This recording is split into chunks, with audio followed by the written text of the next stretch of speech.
Hey, this is Sansan and welcome to our new video. Welcome back. And as in the previous video, we were talking about our experiences in Airbnb. So this time we will talk about her experiences with Uber.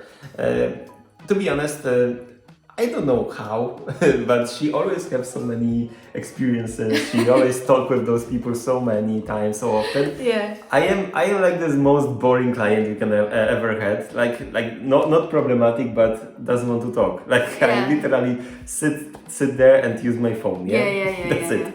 And she sometimes loves to talk with them. That's true. Talk about it. Yeah, so I recall a few of my fun experience with Uber or Bolt or taxi drivers. So let's get started. It starts with Sansan being drunk. So, as many of you know that in the past Christmas we have like those company Christmas party, and usually that's the time of the year that I got so wasted all the time, every single time basically. So last year in 2019 I was extremely wasted. I was already vomiting outside the club. Great wife. He wasn't there, so my friends, my colleague. I was vomiting at home. Yeah. No. So my friends, two of them, they were helping me, holding me there, and they used my phone to call Uber. Yeah, so this driver, when he was arriving, everything, I don't remember anything, so that's what they told me. Yeah, so when the driver arrived, he witnessed that I was puking in the bush, and then he's somewhere from the east. He has a very strong accent, and then he's like, no, I'm not gonna take her. Yeah, and then they're like, no, please, and like one of my friends say, come on, look, she already puked there, so she will not puke in your car, don't worry. Yeah, and then they smashed some trash bag for me, so like a really big one, so I could hold it. So I was like grabbing this bag, and I entered they pushed me into the car. Yeah, so with the bag. So for the whole trip I was like this. Yeah, and then he in the middle of the way, so he kind of sensed that I didn't look correct. I wanted to puke actually, and I didn't say anything because I was too wasted. And then he's like, should I stop the car? And I was like, yes, please. Yeah, so he stopped the car. I think I wrote down, I don't remember, I wrote down the window or I opened the door, but I was like, yeah. And then after that, he actually passed me the water. Yeah, and then he was like, what did you drink? With this accent. Yeah, with that very strong accent. And I was like, vodka, everything. It was such a shame. I'm glad that I didn't puke in his car. And I think on the next day I actually tipped him because I felt so sorry. You can tip them, give them tips in the app. You tip him, yeah? I tip him. What is your score? You have, how many stars you have? 5. Yeah, so I'm really sorry to him. That was the first dude that I had, a very good driver.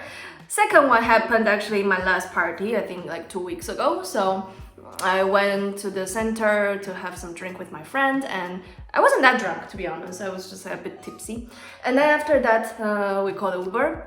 I was waiting, and then I think I was supposed to have Fabia, or I think something from Skoda.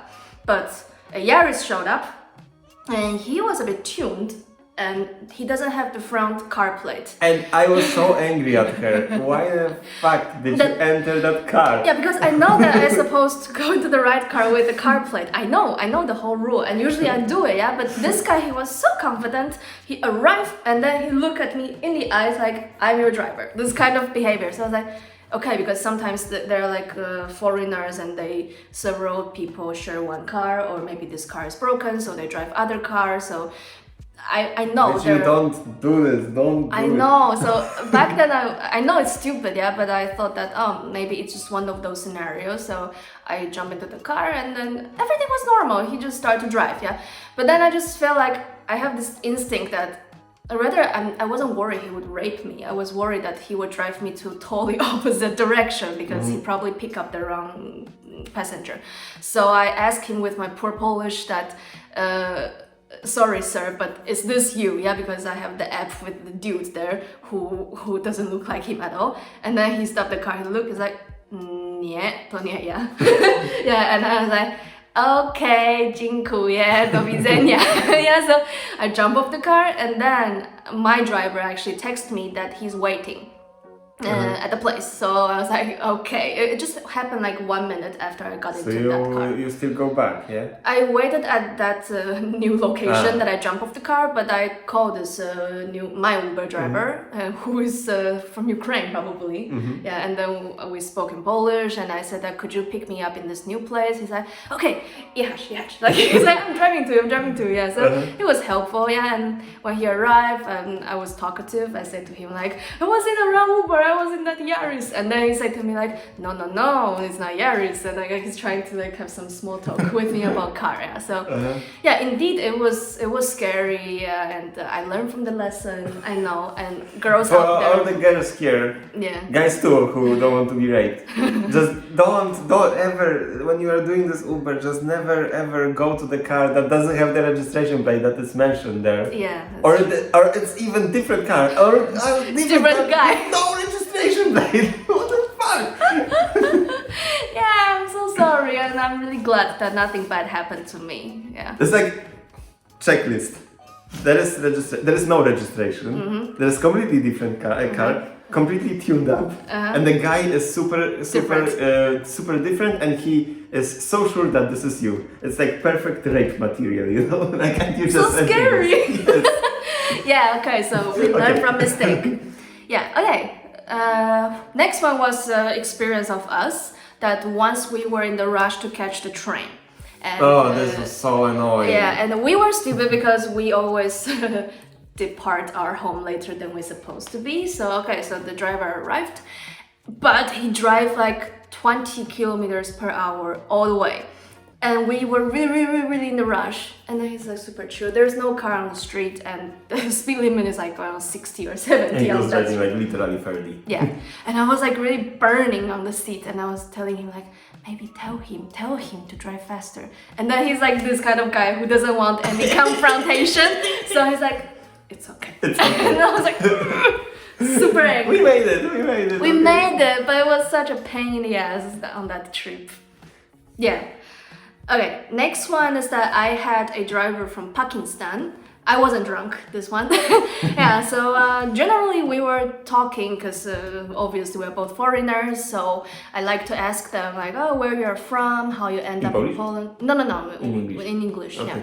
Yeah. He's like super chill, chit-chatting, and then he basically tell me like more or less people from his country, many of them apply to come to Poland, but they actually don't want to stay in Poland. They say that somehow, I don't know if it's true or not, but based on he and his friends' experience, Poland is one of the easiest country for them to get the residency. So they rather get the residency from Poland and then they right away depart to go to the West. Somewhere else, yeah. In Europe. Yeah, so... And that is the point, like, is it really that easy to get residency? Yeah, I was shocked when I heard that. I was like, Poland? Really? It's like super famous of hard to get residency, or at least the whole process takes really long time. So if you give me like a random chance to guess, I wouldn't guess Poland as the country which is easy to get residency. Yeah, but yeah, that was interesting to hear. And the next one was the driver from Georgia, because again I was after some business meeting, so I wasn't drunk as well, and I asked him the same thing, and then he started to talk about his life, and he was playing some Georgian music in the car, and I was being nice, so I was like, yeah, this music is really cool. And I said, yeah, right? And then he started like, because he has it connected to his phone, yeah? And oh, this one is also very popular, this one and this one. And then he's like telling me the whole history of Georgia and so on. That was pretty nice. Makes me want to, maybe next time I should really talk with them. You know, actually also for foreigners or for people, because I don't know, I actually don't know how it is in other cities. We don't really use Uber in other cities except of my hometown, Lublin, but Lublin doesn't have Uber, they have something different which is called Bolt.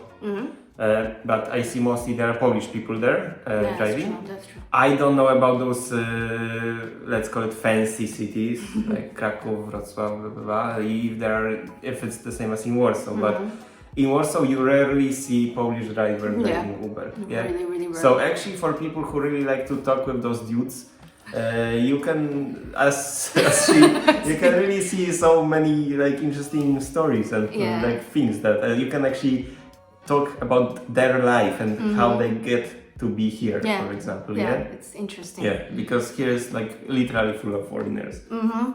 That's true. Yeah, and another one is that I was having a Polish driver. He's young, like pretty much our age.